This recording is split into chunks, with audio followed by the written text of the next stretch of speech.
ઈરાનની સેનાએ મોટો દાવો કર્યો। 650 યુએસ સૈનિકોના મોત થયાનો ઈરાનનો દાવો। હુમલામાં યુએસના અનેક સૈનિકો ઘાયલ થયા હોવાનો દાવો ઈરાને કર્યો છે। ઈરાન સતત વાર કરી રહ્યું છે અને દાવાઓ કરી રહ્યું છે। જે રીતે જંગ ચાલી રહી છે, ઈરાની સેનાએ પણ આ મોટો દાવો કર્યો છે। 650 જેટલા અમેરિકન સૈનિકોના મોત થયાનો ઈરાને દાવો કર્યો। હુમલામાં યુએસના અનેક સૈનિકો ઘાયલ થયાનો દાવો પણ કરવામાં આવ્યો। ઈરાનની સેનાએ મોટો દાવો કર્યો। 650 યુએસ સૈનિકોના મોત થયાનો ઈરાનનો દાવો।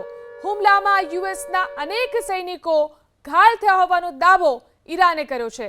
ઈરાન સતત વાર કરી રહ્યું છે અને દાવાઓ કરી રહ્યું છે। જે રીતે જંગ ચાલી રહી છે, ઈરાની સેનાએ પણ આ મોટો દાવો કર્યો છે। 650 જેટલા અમેરિકન સૈનિકોના મોત થયાનો ઈરાને દાવો કર્યો। હુમલામાં યુએસના અનેક સૈનિકો ઘાયલ થયાનો દાવો પણ કરવામાં આવ્યો।